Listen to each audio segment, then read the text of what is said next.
On est rendu dans notre troisième leçon dans le sujet de 40 ans de la vie d'une Église. Comme vous le savez déjà, parce que vous avez assisté, c'est qu'on parle de l'Église d'Éphèse. Mais aussi, on parle de l'Église Emmanuel, parce qu'on arrive à notre 40e anniversaire. On a essayé de sortir une bonne comparaison de c'est quoi l'Église d'Éphèse, mais aussi de c'est quoi l'Église Emmanuel. Il y a des choses qui sont très semblables, il y a des choses qui sont différentes, mais il y a des choses quand même, je pourrais dire, des thèmes qu'on doit suivre. Un exemple, c'est que, c'est quoi l'Église? Nous, on pense à l'Église, les bons Québécois, on sait qu'une Église, c'est un édifice massif, installé depuis des centaines d'années, sur le coin de rue, dans un village, dans une ville, dans le centre de ville. C'est quelque chose de important. Mais ça, c'est le bâtiment. Mark Twain avait dit que Montréal, c'est la première place qu'il a visitée où ce qu'il disait qu'il pouvait se mettre sur les marches d'une église, prendre une roche, puis lancer puis briser une fenêtre dans la prochaine église, tellement qu'il y en avait sur tous les coins de rue. Nous, on est religieux comme nation. Ça a tout le temps été notre histoire. Évidemment, fausse religion, c'est une fausse religion. C'est quoi une vraie église? Charles? C'est là où la saine doctrine est prêchée. Amen. Quand la doctrine est prêchée, Pierre. La discipline est exercée. Et la discipline est exercée. On suit et on s'obéit. Okay? C'est important, la parole de Dieu. Comment est-ce que ça nous envoie? Mais pour faire tout ça, ça prend du monde.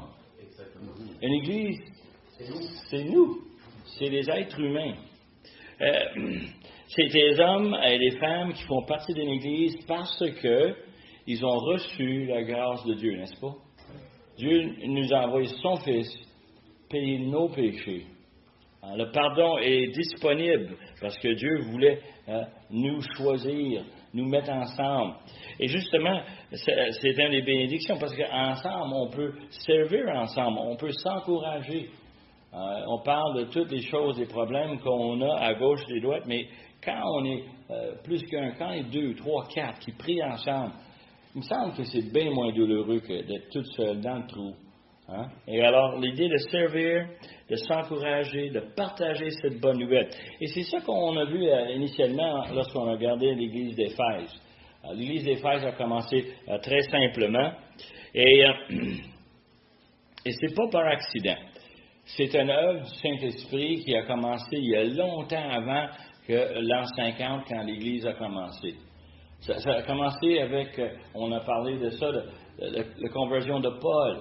Et son nom était Saul, et quand il a connu le Seigneur, on a changé son nom pour Paul. Et littéralement, on a vu qu'il a été formé avec le but de devenir évangéliste, d'être apôtre, d'aller amener le message, l'enseignement, la doctrine de ville en ville. Et on a vu comment que lui avait été en transition. Et on ramène cette expression encore aujourd'hui parce que ça va apparaître. Le concept de transition, c'est que l'apôtre Paul était un bon petit garçon juif. Il était pris dans le système judaïque. Il faisait tout. Et même la semaine passée, on a parlé justement du fait qu'il voulait accomplir un vœu. Un vœu que les chrétiens ne comprennent à peine, mais les Juifs, ils savent très bien. C'était très normal pour eux autres d'aller faire un vœu, puis d'aller ensuite brûler les cheveux qu'ils ont coupés au temple et faire des sacrifices spécifiques pour accomplir un vœu qu'ils ont fait au Seigneur. L'apôtre Paul était encore pris avec cet judaïsme. Et on a vu ça dans cette méthode d'évangélisation. Souvent, on va avoir une idée, une formule, comment on va travailler à faire l'évangélisation. Moi, quand j'étais jeune, on nous a enseigné les 4 lois spirituelles. Et quand tu te présentes, tu déposes ça 1, 2, 3, 4 devant la personne à qui vous voulez témoigner. C'est un système. Tout le monde a des systèmes. j'ai reçu en cadeau un livre sur les missions qui est à peu près gros comme ça. C'est énorme. Et c'est une recette. Comment on va partir en mission, comment on s'organise, comment on finance les missionnaires. C'est plein de bonnes choses. Mais c'est quand même une recette. L'apôtre Paul avait une recette. Vous vous souvenez très bien, c'est quoi la première étape? Quand on va dans une ville, qu'est-ce qu'on fait? On va à la synagogue. On va à la synagogue parce que c'est là où sont les Écritures. C'est où sont des gens qui ont déjà lu, qui sont déjà familiers. Et si on veut argumenter le fait que Jésus est le Messie promis dans l'Ancien Testament, ça aide si les gens connaissent un peu déjà l'Ancien Testament. Et on va voir aujourd'hui, et dans une semaine qui s'en vient, comment aussi c'est important, parce que si on veut former des gens dans une église, avec le but de partir d'autres églises dans d'autres villes, il va falloir qu'on laisse des gens en arrière qui sont capables de quand même continuer la croissance de l'église. Et ça veut dire qu'on a besoin des gens qui connaissent l'Ancien Testament, qui commencent à connaître les enseignements de l'apôtre Paul. Et on va voir l'habiter, la transition d'être une personne qui ne connaisse pas le Seigneur à un chrétien fidèle. Il y a tout un cheminement. Hein? Le Seigneur est venu nous chercher un moment précis, mais après ça est venu quoi? La période de sanctification. Quand est-ce que ça termine, la période de sanctification? Juste en question quiz comme ça, là. À notre décès. À notre décès, ouais. Moi, je dirais quand on est face au Seigneur, puis il nous a complètement transformés. Entre-temps, on se bat avec un paquet de choses, parce que nous sommes en transition, comme l'apôtre Paul et comme l'Église d'Éphèse. Alors, on va voir cet élément essentiel. On a vu aussi des choses très importantes. On a vu comment est-ce que Paul n'était pas seul. Et on a terminé avec ça la semaine passée. Il était avec Aquilas et Priscille. Il arrive à Éphèse, mais lui veut accomplir son vœu. Il veut partir. Il veut descendre à Jérusalem. Et qu'est-ce qu'il va faire? Il va laisser ces deux-là en arrière. Premier voyage, deuxième voyage. Et il va les laisser en Éphèse en quittant Corinthe. Et il va partir, lui, pour Jérusalem. Mais eux autres, ils restent. Et vous savez très bien qu'est-ce qu'ils vont faire, eux autres. Les autres aussi, ils vont aller à la synagogue, n'est-ce pas? Eux autres aussi, ils vont aller où est-ce que la parole de Dieu est disponible et enseignée. Et ils vont argumenter avec les gens. Ils ne sont probablement pas aussi habiles que l'apôtre Paul, mais j'ai l'impression qu'ils ont à cœur vraiment l'enseignement. Et je dis ça parce que quand Apollos arrive, un autre monsieur qui arrive d'Alexandrie, il commence à lui parler des choses qui manquent dans son enseignement.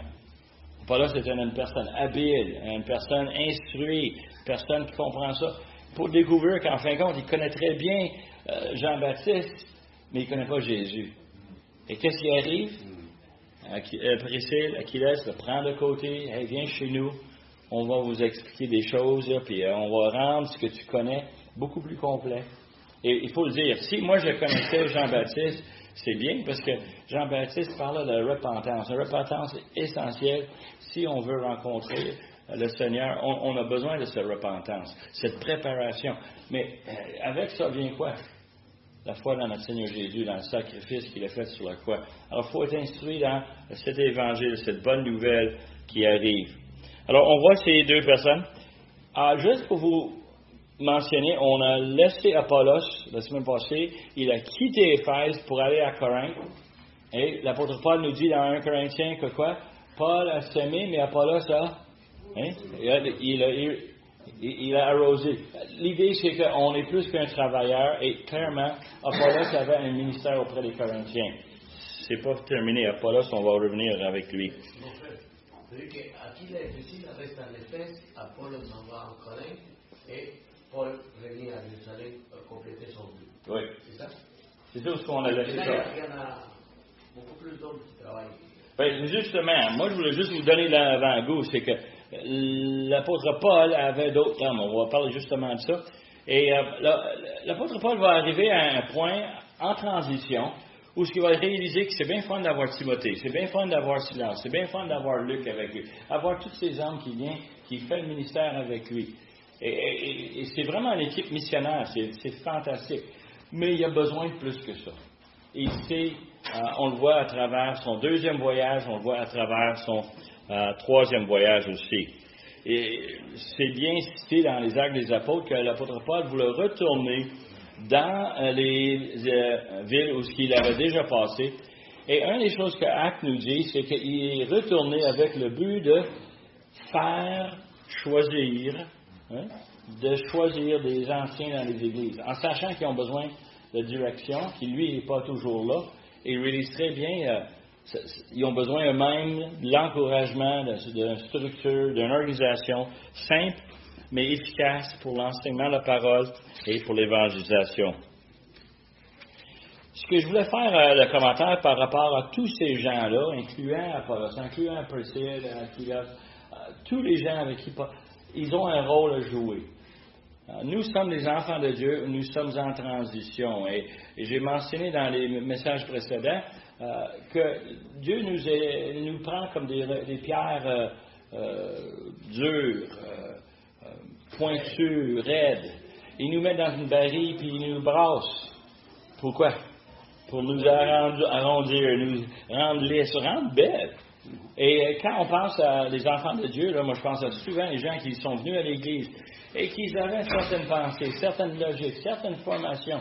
Et quand ils se frottent contre les autres, et quand ils se débattent, et quand les discussions, et quand les études se font ensemble, on se réveille et on réalise que oui, nous sommes en transition ensemble. Et c'est important justement le rôle qu'on a à travailler ensemble pour ce fin-là. Et on va voir ça cette semaine dans Actes chapitre 19. Où est-ce qu'on va aller? Now, juste pour reparler un peu plus, le troisième voyage de Paul commence où est-ce qu'il quitte Antioche, la troisième fois, et cette fois-ci, là, il s'en va à Tars, puis ensuite, il fait le tour de la Galatie. Les Écritures ne nous disent pas où il est allé exact, mais ils nous ont donné le chemin approximatif. Ceci va avoir un énorme impact sur le développement de l'apôtre Paul. Il va changer son fusil d'épaule. Son système missionnaire va s'évoluer. Et vous savez très bien comme moi que dans l'Ancien Monde, dans le monde d'aujourd'hui, oui, il y en a des Juifs. Mais ils sont une minorité, n'est-ce pas? Regardez notre Église et regardez les différentes nationalités qui sont venues ici, qui sont installées, qui sont confortables ici. Et qu'on aime le Seigneur, et on aime être ensemble, puis on aime faire la mission ensemble. Devine quoi, il n'y a pas de Juifs. Et Paul va réaliser quelque chose de très important pendant son troisième voyage, c'est que c'est bien fun d'aller après les frères et les sœurs dans la foi juive, mais la réalité, c'est qu'il y en a beaucoup d'autres qu'il faut aller rejoindre. Et là, ça veut dire qu'on va changer de méthode. La synagogue, ça marche très bien, mais il y a une autre chose qu'il faut faire. Il faut aller chercher les païens qui, eux autres, vont éviter la synagogue. Eux autres, ils vont éviter les Juifs.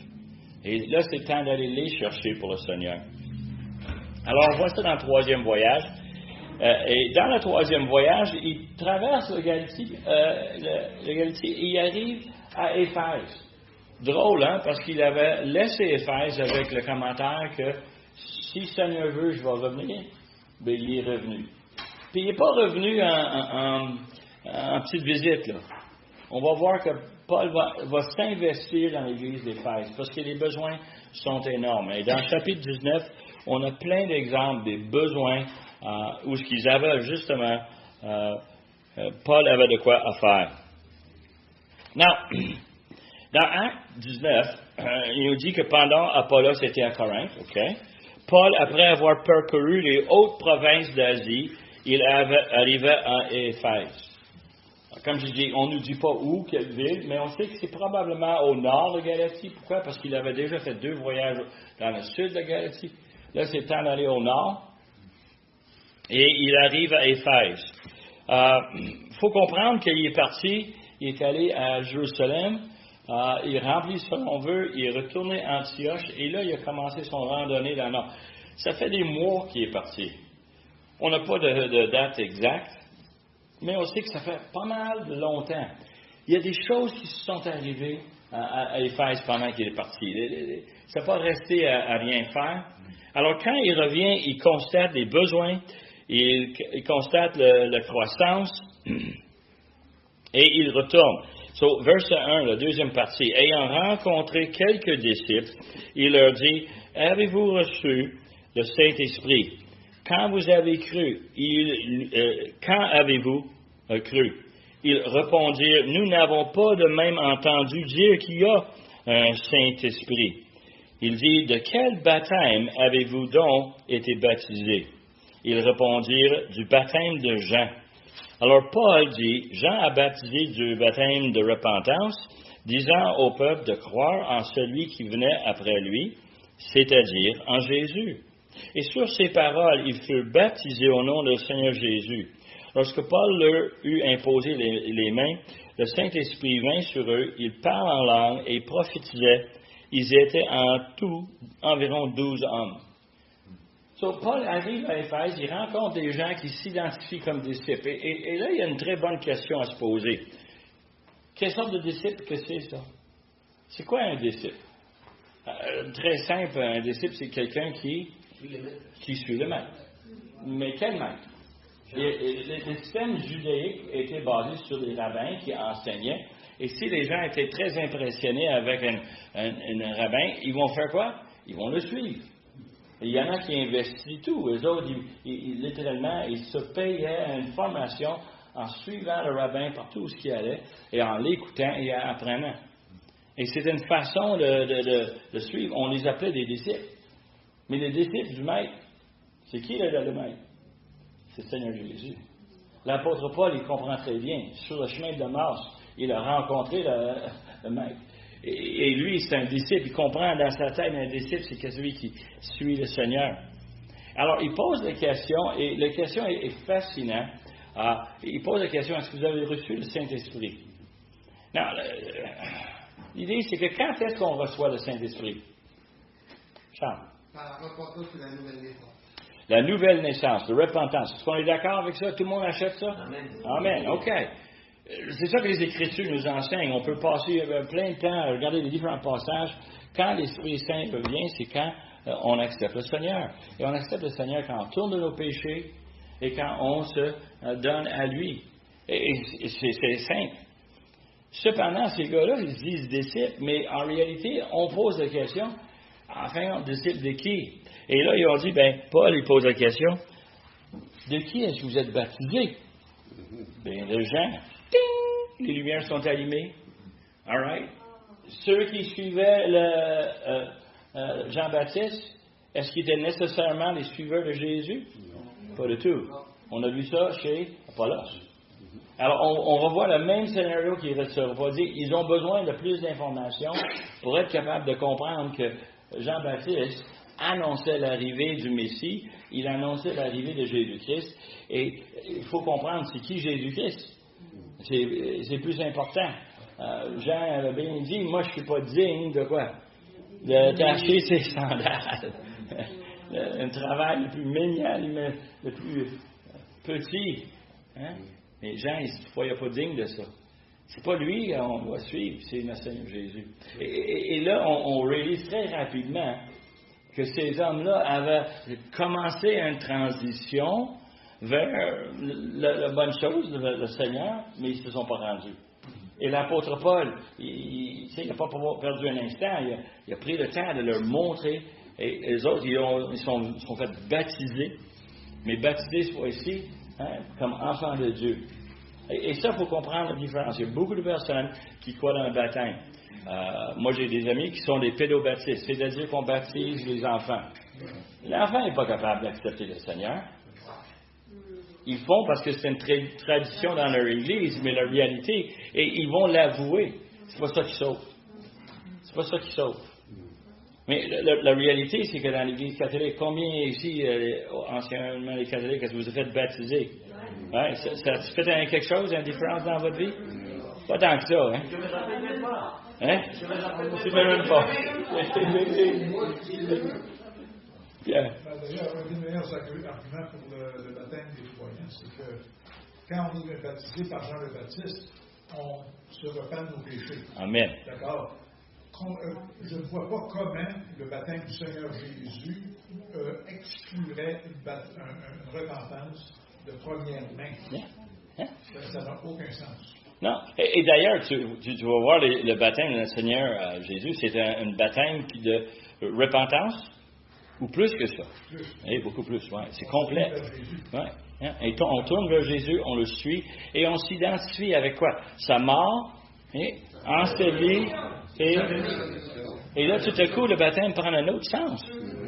Et d'ailleurs, c'est justement un très bon point.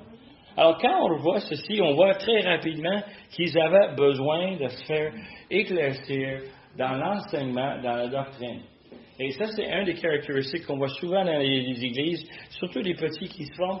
Il y a plein d'idées qui rentrent, plein de différentes pensées, plein des expériences. Et on ne veut pas dire que c'est dans le mal, mais est-ce que c'est ce que les Écritures disent? Moi, j'aime encore l'expression de l'Église qui s'est formée à Berry. Pourquoi? Parce que les autres, ils ouvrent les Écritures et ils vérifient ce que Paul disait. C'est-tu vrai, ça? Oui, chaque jour, on écoute, on recherche et on fait une idée basée sur quoi? Sur les Écritures. Et quand on a une bonne enseignante, ça a fait la différence. Quand les églises actuellement sont petites, ils se laissent amener par la parole, c'est bien.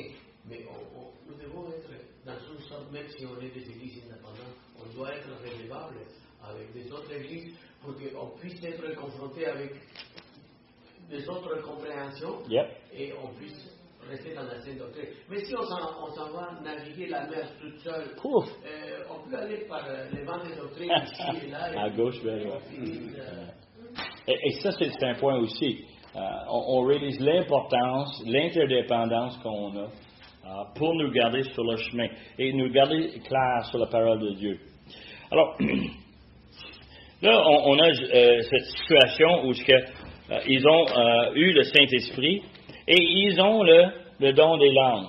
Moi, j'étais un adolescent, j'allais à l'université en centre-ville, je prenais le métro et je lisais ma Bible un matin et un homme qui s'est assis à côté de moi, il dit, tu lis la Bible? Oui. Est-ce que tu connais Jésus? Oui, je connais Jésus. Est-ce que tu as eu la deuxième bénédiction? Il y a une deuxième bénédiction. Puis là, il essaie d'expliquer comment est-ce que j'avais besoin du Saint-Esprit pour que je puisse parler en langue et tout ça. Et moi, j'ai dit, ma compréhension en lisant les Écritures, c'est que ça existe, oui, mais ça existe pour faire quoi? Et c'est pas une bénédiction, c'est un témoignage. Ici, on a des hommes qui se disent disciples, qui ne le sont pas, qui sont baptisés, et qu'est-ce qu'on voit? On voit le Saint-Esprit qui descend sur eux autres. Preuve du fait de l'enseignement de l'apôtre Paul est vrai, l'autorité qu'il a, et on voit ça, et on voit ça à des places spécifiques dans les Écritures. Quand est-ce qu'on a vu le don des langues dans Actes des Apôtres? Chapitre 2, amen, c'est la première place. Et là, on a un paquet de Juifs qui sont là en train de célébrer une fête, qui entendent prêcher l'apôtre Pierre, et qui devinent quoi? Ils veulent croire, ils veulent accepter, ils veulent se faire baptiser, et devinent quoi? Ils parlent en langue. Pourquoi? Parce qu'ils viennent de partout. C'est des gens qui viennent de partout, et ils commencent à témoigner dans les différentes langues. Et c'est normal qu'ils ont besoin d'avoir une preuve de la véracité de ce que Pierre enseignait. Deuxième place, quand ils sont allés en Samarie, qu'est-ce qui arrive? Les Samaritains entendent l'Évangile. Et c'est Philippe qui est allé présenter l'Évangile. Et qu'est-ce qui arrive? Ils parlent en langue. Et on voit cette preuve que les Samaritains aussi peuvent recevoir le Saint-Esprit. Les Samaritains sont des enfants de Dieu. Ils peuvent être des disciples. Quand Pierre s'en va chez Corneille, qu'est-ce qui arrive? Il entend l'Évangile. Un Romain avec une maison pleine d'esclaves, plein de serviteurs. Et qu'est-ce qui arrive? Il entend l'Évangile. Qu'est-ce qui arrive? Il parle en langue. C'est une preuve de l'authenticité, de l'autorité de l'enseignement. J'ai-tu besoin de ça aujourd'hui? Non. Pas vraiment, hein? Parce que si toi, tu me parles de quelque chose et je veux vérifier l'autorité, qu'est-ce que je fais? J'ouvre les Écritures puis je vérifie ce que tu dis. Ah oui. Et moi, j'ai la parole de Dieu, j'ai le Nouveau Testament, j'ai plein d'enseignements qui m'aident à valider l'autorité. Moi, je n'ai pas besoin de ce signe. Et on sait qu'à travers les actes des apôtres, ce signe va disparaître.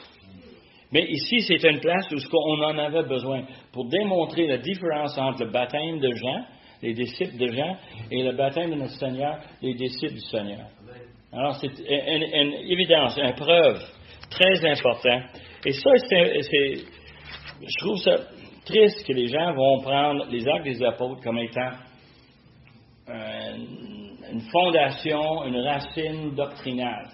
La réalité, c'est que l'Acte des Apôtres, c'est un narratif qui explique qu'est-ce qui est arrivé, comment la transition s'est faite de judaïsme à la christianisme. Et littéralement, on a besoin justement de ce narratif, mais je ne suis pas sûr que je bâtirais ma vie là-dessus. Je comprends que c'est arrivé, je comprends très bien qu'il y avait des traditions et des rituels, mais moi, je ne m'en vais pas couper les peu de cheveux que j'ai pour faire un vœu.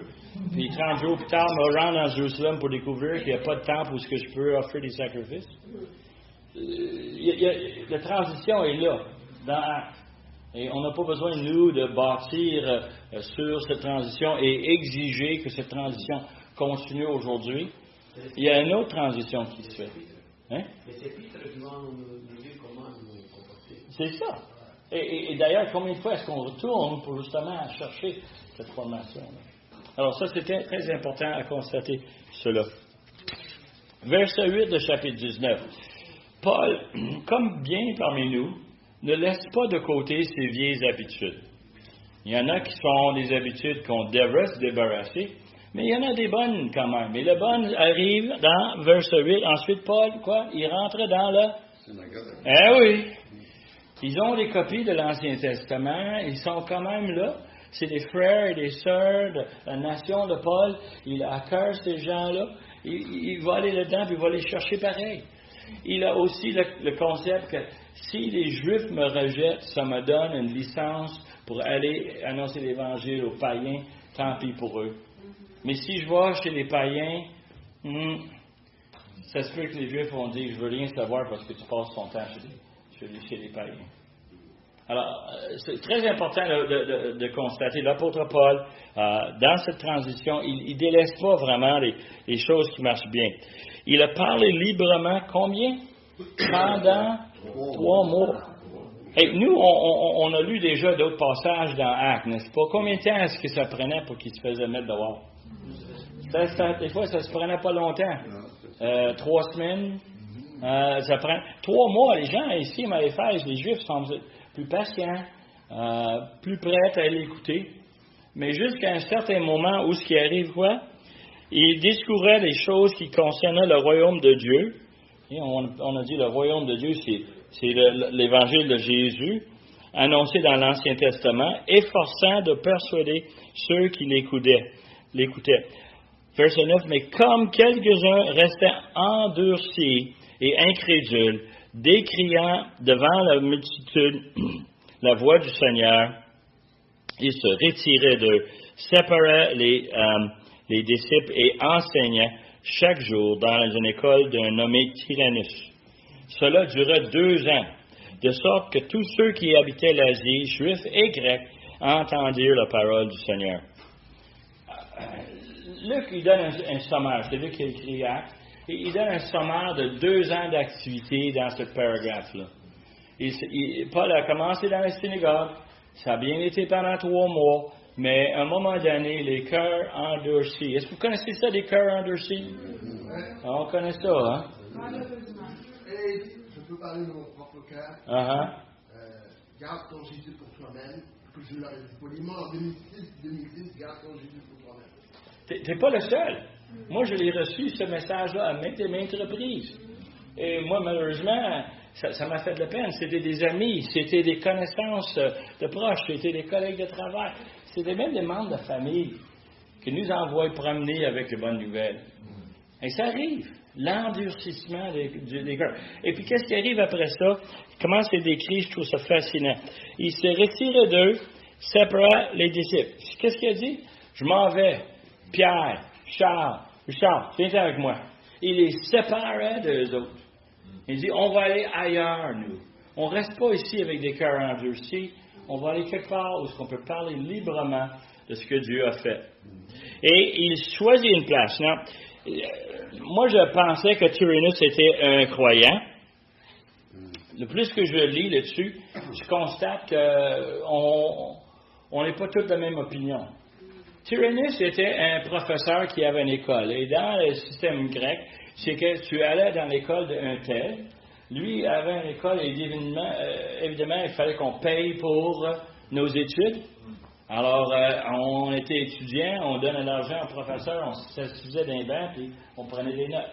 Puis on apprenait les mathématiques, puis on apprenait la philosophie, on apprenait les langues. On apprenait ça à l'école. Et Tyrannus s'était installé à une école. Les traditions et les manuscrits qu'on a du 1er siècle, c'est fascinant l'information qu'on ressort. Hein?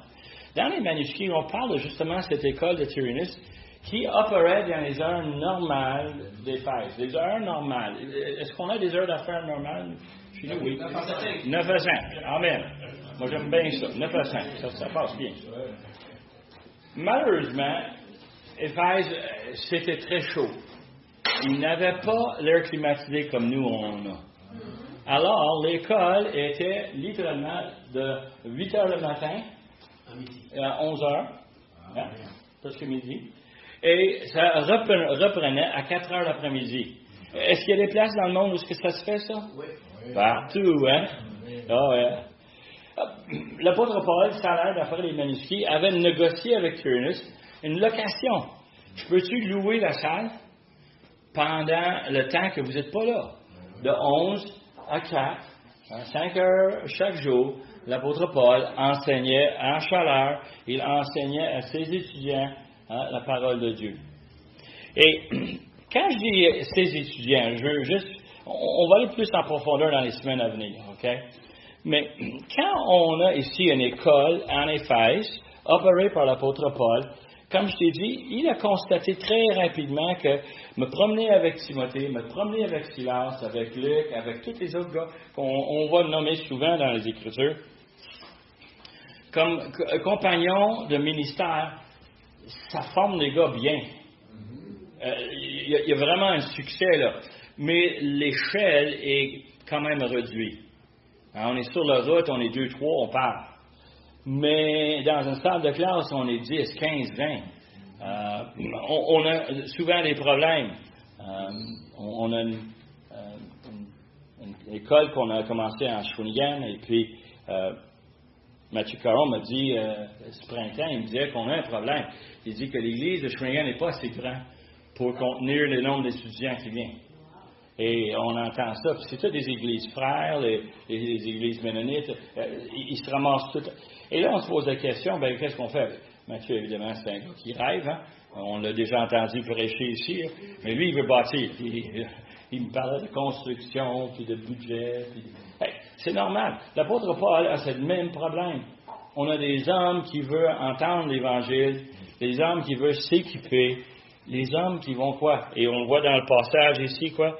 Hey, tous ceux qui habitaient l'Asie, juifs, grecs, entendent la peur. C'est parce que Paul n'allait pas dans chacune de ces villes, mais littéralement, l'Esprit Saint amenait des gens de toutes ces villes-là pour venir et d'apprendre à ses pieds à Éphèse. Et je trouve ça fascinant de voir ça. Je trouve ça vraiment impressionnant que Dieu a choisi un système comme ça. Mais Paul est en transition, là. C'est plus juste le mentorat, c'est même plus juste l'Évangile, mais c'est la formation formelle.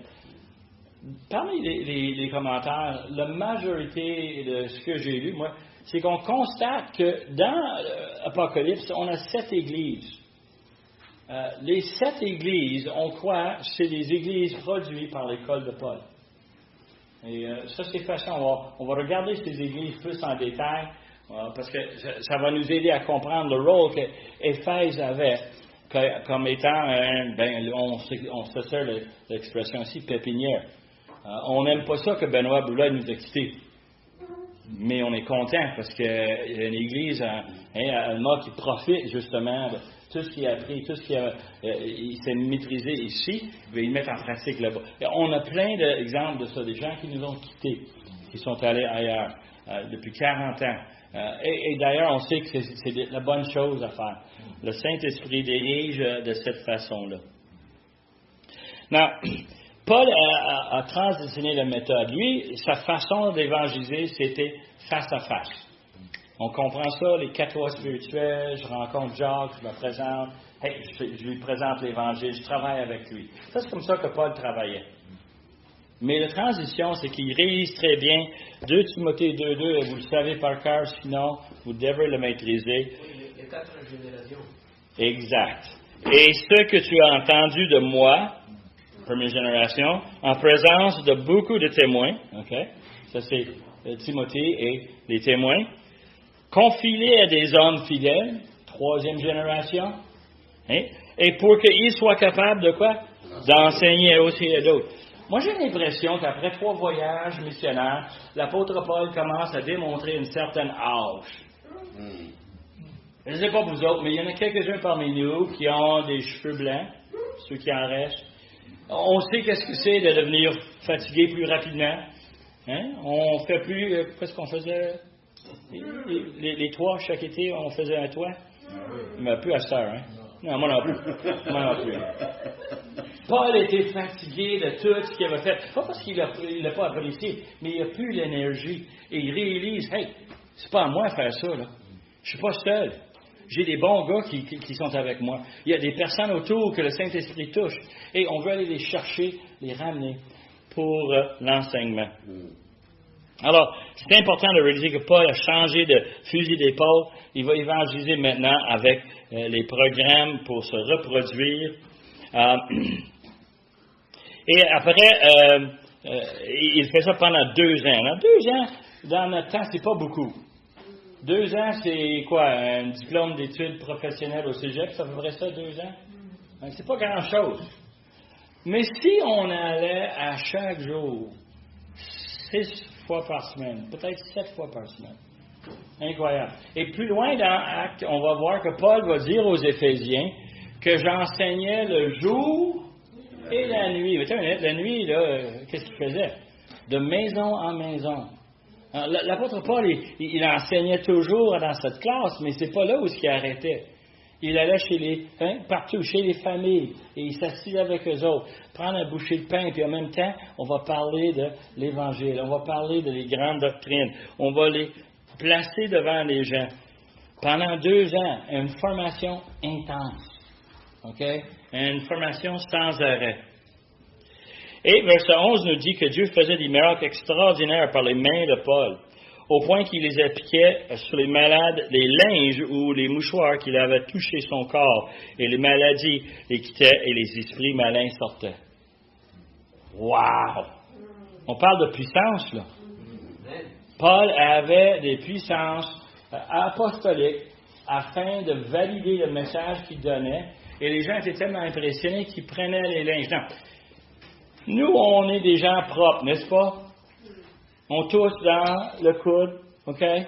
Et nous, on a des serviettes sanitaires pour essuyer des choses. On est comme ça, nous autres, notre société. Mais dans ce temps-là, c'était pas comme ça. Un mouchoir, c'était pour se moucher, OK? Travailler dans le marché, à faire des tentes, travailler dans une école, enseigner, c'était chaud. On prenait un mouchoir, puis on s'essuyait avec. Et les gens croyaient que le sueur de Paul avait des puissances. Et ils mettaient ça sur une malade, puis la malade, il se guérissait. Wow! Tu peux-tu voir la crédibilité que ça lui donne? Mais ça cause aussi d'autres problèmes. Ça donne des signes de l'autorité de Paul, mais verset 13, quelques exorcistes juifs ambulants. C'est quoi ça, un exorciste? Quelqu'un qui chasse les démons, quelqu'un qui a l'habilité, quelqu'un qui a la capacité de le faire, quelqu'un qui a littéralement la profession, l'appel pour faire ça. Ça, c'est un exorciste, quelqu'un professionnel. Je dis professionnel parce qu'on paye quelqu'un pour le faire. Alors, vous pouvez voir où est-ce que je m'en vais avec ça, n'est-ce pas? Et on paye, et ça vous c'est vraiment le problème. Le problème, c'est le prémisse de base. Un exorciste chasse les démons. Qui chasse les démons? Pas moi. OK? Pas l'Église catholique. Qui chassait les démons? Jésus. OK? Il est le seul qui le faisait. Pourquoi? Parce que c'est lui qui les a créés. Il les a créés comme anges. Et ils sont déchus. C'est lui qui les a renvoyés du ciel. C'est lui qui est en charge. Et ça paraît dans le passage ici. Les Juifs ambulants, c'est les gens, évidemment, qui se promènent. En anglais, on a une expression qui s'appelle « ambulance chaser ». C'est lui qui chasse les ambulances. C'est qui, d'habitude, qui chasse les ambulances? C'est un avocat qui cherche de l'argent parce qu'il sait qu'il y a une opportunité de faire une poursuite. OK? C'est un gars qui est là, pourquoi? Pour le piastre, pour l'argent. Mais ça, c'est beaucoup aux États-Unis. Oh, yeah. Ici, il n'y en a pas beaucoup. Il y a quelqu'un qui s'apparaît après un accident. Je peux te donner des noms de quelques-uns, OK, si tu veux. Oh, yeah, ici. Ah, ouais. Oh, oui. Mais tu as raison. À les États-Unis, là, tout le monde, ils sont prêts à poursuivre n'importe qui, pour n'importe quelle raison. Hein. Mais ici, ils chassent les démons. Et il nous dit ici que ils essayaient d'invoquer sur ceux qui avaient des esprits malins le nom du Seigneur Jésus, en disant, je vous conjure par Jésus que Paul prêche. Ceux qui faisaient cela étaient les 7 fils de Sheva. Non, pensez un peu. On a dit que c'était une entreprise. On a dit que c'était des gens qui étaient des professionnels. Ça a l'air que c'était une entreprise familiale.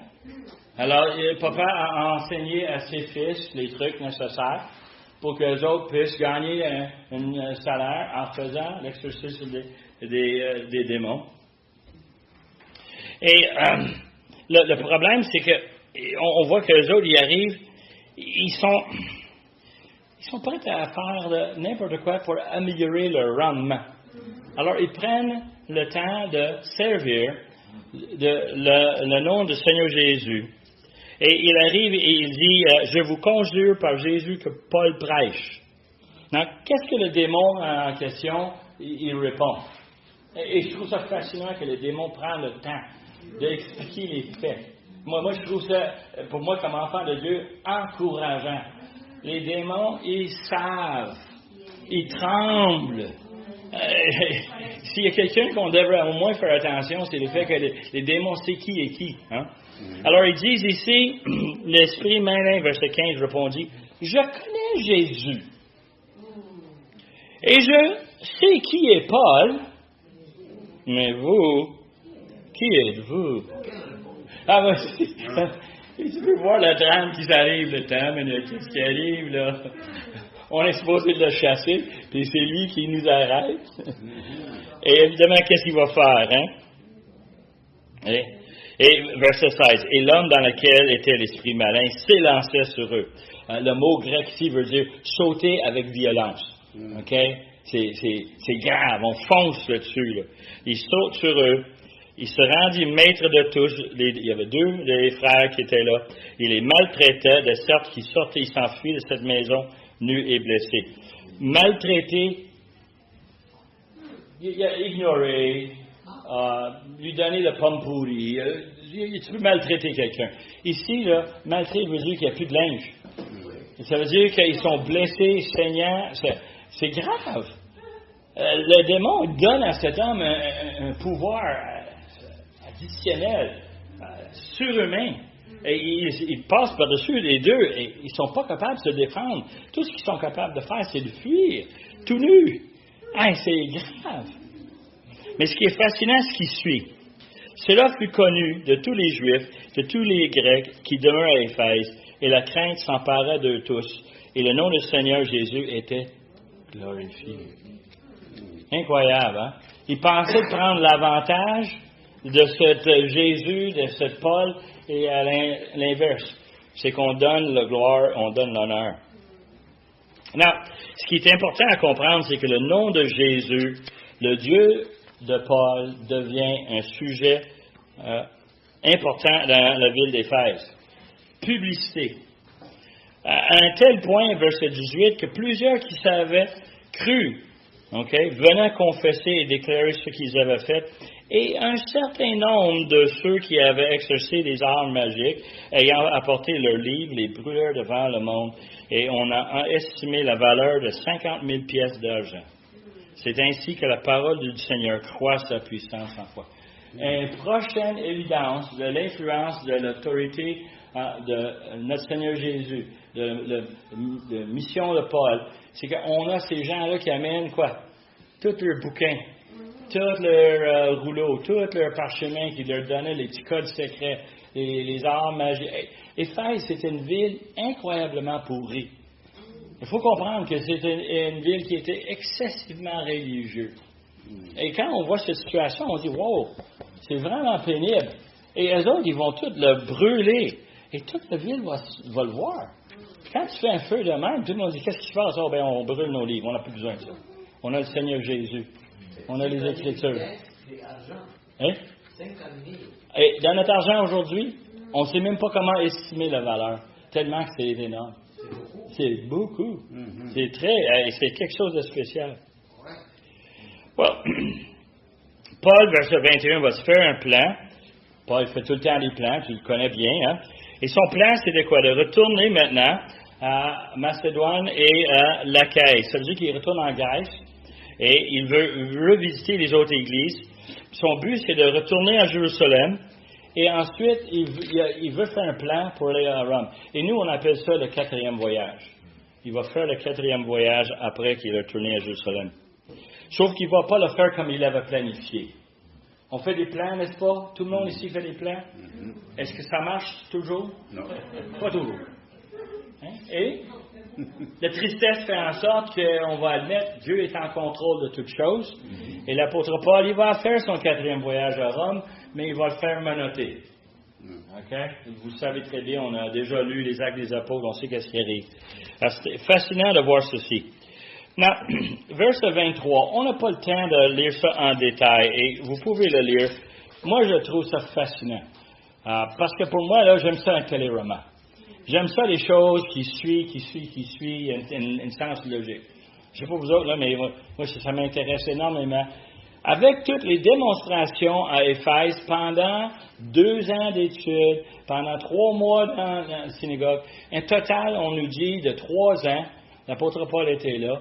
La ville, il sait qui est l'apôtre Paul. Il sait qui est Jésus. Et ce qui arrive à verset 23, il va y avoir une énorme émeute dans la ville à cause de quelque chose de très spécial. Verset 24. Un homme nommé Démétrius, orfèvre. Vous savez qu'est-ce que c'est orfèvre? Moi, je suis obligé d'aller dans le dictionnaire pour découvrir ce que ça veut dire. C'est qui travaille le métal, et spécifiquement quelqu'un qui travaille les métaux précieux. Hein? Qui travaille les métals? Ben, ça peut être n'importe qui, un machiniste. C'est tout, tu sais qu'est-ce que c'est. Métal, on te donne un morceau, on te dit quoi faire avec, puis tu le fais. Il est orfèvre. Sauf que ici, Démétrius, il travaillait le métal pour faire des idoles. Pour comprendre que toute le chicane va se poigner à cause du fait que Éphèse, c'est une énorme usine d'idoles. C'est un centre religieux. On a le fameux dieu Artemis qui est supposément, miraculeusement, il a tombé du ciel, atterrir à Éphèse. Et on a littéralement bâti une temple pour Artemis. Dans le latin, c'était Diane. Et on a cette notion ici de le dieu de fertilité. Et évidemment, n'importe qui venait, les touristes, ben ils achètent des souvenirs. Hein? Quand tu vas à Paris, tu achètes un petit mini tour d'Eiffel. Il faut absolument que tu achètes ça. Right? Tu n'as pas le choix.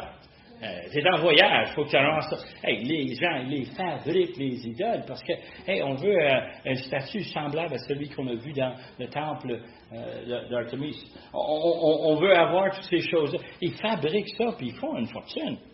Et évidemment, parce que les gens, ils sont religieux, ils sont spirituels, et je prends ça entre guillemets, tu réalises que le marchand, il ne change pas le prix du métaux plus ses heures. Non. Le gars, il pense que il a des pouvoirs spéciaux. Il va payer pour ses pouvoirs. Il va être prêt à payer cher. Et tout à coup, le prix, c'est payant. C'est très, très payant. Et ces gens-là sont là, ils sont installés. Il rassemble les cieux avec des mêmes métiers. Il dit aux hommes, vous savez que votre bien-être dépend de cette industrie. On parle-tu ici de l'honneur du Dieu ou on parle-tu de la pièce dans nos poches? All right? Et d'autres places dans les Écritures, on dit que quoi? On va servir le Seigneur ou on va servir quoi? Mammon? Mammon, c'est quoi? C'est l'argent. Nous autres, aujourd'hui, on peut reconnaître ça. Hein. Vous n'avez qu'à regarder les nouvelles. Un bon pourcentage des nouvelles, c'est au sujet des prix des actions, hein, les terres, les budgets. On pense argent. C'est inculqué depuis notre enfance. Et ça, c'est un parallèle entre l'Église Emmanuel et l'Église d'Éphèse. On est entouré par des gens qui sont préoccupés par leur gagne-pain, leur salaire. L'argent, c'est un signe de pouvoir. Pouvoir, oui, l'autorité. Et il dit, vous avez entendu que non seulement Éphèse, mais presque toute Asie, verset 26, ce Paul a persuadé et détourné une foule de gens. Et là, il est en train de parler non seulement des gens de la ville, qui étaient peut-être autrefois eux autres orfèvres, qui sont maintenant les enfants de Dieu, et ils ne sont pas intéressés à faire des idoles, ils perdent des ouvriers, mais ils perdent des clients. Parce que les gens qui venaient de partout d'Asie pour venir adorer dans ce temple, ils ne viennent plus. Pourquoi? Parce que Paul les a enseignés que ce n'est pas un vrai Dieu, que Jésus est le seul. Alors on voit, ça fait une émeute, les gens commencent à rallier, et ils ramassent tout le monde. Les Juifs essaient de les calmer. Je ne sais pas pourquoi les Juifs se mettent le nez là-dedans, mais les Juifs ont essayé de les calmer, rendu au verset 33, et devine quoi? Ça ne marche pas. Ça devient pire, OK? Mais quand il reconnut qu'il était juif, tous une seule voix criait pendant près de 2 heures, grand est la Diane des Éphésiens, grand est la Diane des Éphésiens. Pendant 2 heures, il n'arrêtait pas de crier ça. Pourquoi les Juifs? Et c'est bien simple, je vous ai déjà parlé de ça. Pour un païen, un chrétien, c'est juste une forme de judaïsme. Pourquoi? Parce qu'il parle d'un seul Dieu. Parce qu'il parle de l'Ancien Testament. Il parle de Moïse, des prophètes. Ça fait partie de toute la même poutine pour eux autres. Alors, tu vois comment est-ce qu'eux autres, ils se voient comme dans une situation, ils refusent, et en fin de compte, tout ce que ça fait, ça rend la situation pire. Quand on arrive à verset 35, le secrétaire. Alors, c'est qui le secrétaire? Littéralement, là, c'est le maire. C'est celui qui est en charge de la ville. Le secrétaire arrive et il apaise la foule, il leur parle et il leur calme, littéralement. L'apôtre Paul, lui, il veut aller se présenter devant eux. Les disciples l'empêchent. Non, Paul, tu ne vas pas dans l'arène avec eux autres. Tu ne vas pas dans cette émeute. C'est pas toi qui vas régler le problème. Ils ont des cœurs endurcis à cause de leur entreprise. C'est pas toi qui vas aller le faire. Et ils font bien, parce qu'autrement, je pense que l'apôtre Paul leur a rendu la situation pire. Mais le secrétaire, il arrive avec tous des arguments légaux. Est-ce qu'on veut que les Romains viennent? Est-ce qu'ils veulent qu'ils nous enlèvent les libertés qu'on a? Parce que nous autres, on fait une émeute. Eux autres, ils veulent la paix. Là. Les Romains, ils veulent la paix à tout prix. Ils vont casser le nez de n'importe qui les empêche. Et ils calment le monde en disant, wow. Ça ne vaut pas la peine de perdre ce qu'on a déjà, simplement parce que vous n'êtes pas content. Et en verset 41, il les congédia. Et pour terminer, on arrive à verset 1 de chapitre 20 qui nous dit quoi? Lorsque le tumulte eut cessé, Paul réunit les disciples et après les avoir exhortés, prit congé d'eux et partit pour aller en Macédoine. Et Paul commence à faire son plan comme il avait dit. Il va quitter Éphèse, il va monter le long de la côte, il va faire le tour, il va faire ce que lui avait prévu de faire. Alors, je vous amène ça simplement à vous dire que Paul, il n'est pas vraiment en charge. Oui, c'est lui qui planifie, c'est lui qui agit. Mais est-ce qu'on voit vraiment la réalité des Éphèses? Commencer dans l'an 50 avec le témoignage de quelques personnes et ils ont venu. L'apôtre Paul qui arrive par après, qui forme, qui monte une école. Est-ce que vous voyez que c'est le Saint-Esprit qui travaille à travers les années pour former les gens, pour les placer à la bonne place, les circonstances? Souvent, on se pose la question, comment ça se fait que je suis rendu ici? Je vais dire tout de suite la première chose, parce que Dieu l'a voulu. Dieu est en train d'orchestrer les événements, nous amener dans des situations qui sont pas faciles, des situations pénibles, souvent des épreuves, souvent la maladie. Et on se pose la question, Seigneur, pourquoi tu m'exposes à ça? Et la réalité, c'est que le Saint-Esprit nous pousse par les événements, par les autres autour de nous, pour que nous, on puisse faire ce que Dieu il désire. Et malgré le succès que Dieu donne aux croyants, il y a quand même l'opposition à Éphèse. Il y a quand même des gens qui leur causent des troubles. Et c'est incroyable. Et la semaine prochaine, on va aller plus profondément dans la vie de l'Église. Exactement. Quelle sorte d'épreuves qu'ils vont avoir. Mais aujourd'hui, c'est notre tour. Nous, on est tentés par tous les moyens que le diable peut nous envoyer. Ça peut être des passions, ça peut être le péché. On est tentés sans arrêt. Et comme enfant de Dieu, on essaie de résister ces tentations. Même quand on pense qu'on fait le bien, des fois on est tenté. Moi, j'ai vu ça maintes reprises dans les églises où on était. Les gens ont plein de bonnes idées. Mais Dieu ne veut pas qu'on ait juste des idées et qu'on fait à notre tête. Dieu a un plan. Et le plan est très simple. C'est en étudiant la parole, en se mettant ensemble, les frères et les sœurs, pour connaître la vérité. Ensuite, de prier là-dessus, prier pour l'un et l'autre, prier pour les perdus qui sont autour de nous. Et ensuite, d'aller témoigner à eux. Le Seigneur nous a donné un outil, une méthode, et nous, on peut arriver et penser qu'on peut l'améliorer, qu'on peut l'aider, la situation. Non, c'est le Saint-Esprit qui fait tout. Et on prie que le Seigneur sert de nous pour le faire. Et quelle bénédiction! Moi, j'ai trouvé ça fantastique de regarder le chapitre 19 dans cette lumière. Éphèse, une église en formation, et comment est-ce que ça commence à s'évoluer. C'est vraiment notre désir pour nous ici, à Emmanuel, de reconnaître ce que Dieu a fait pour nous. Prions. Père éternel, on veut te remercier pour le fait que tu nous as donné l'apôtre Paul. Et on a cet exemple qui nous inspire et qui nous encourage à mettre notre confiance en toi. Toi qui as la puissance, toi qui es capable de tout faire. Et toi, tu nous as placés ici, ensemble, à Emmanuel. Sers-toi de nous, Seigneur, pour être des bons témoins envers toi, d'être fidèles. Aide-nous, Seigneur, à bien gérer les ressources que tu nous as données. Et Seigneur, aide-nous d'être préoccupés par ta gloire, par-dessus toutes choses. Nous demandons ces choses ce matin, Seigneur, par le nom de Jésus. Amen. Amen.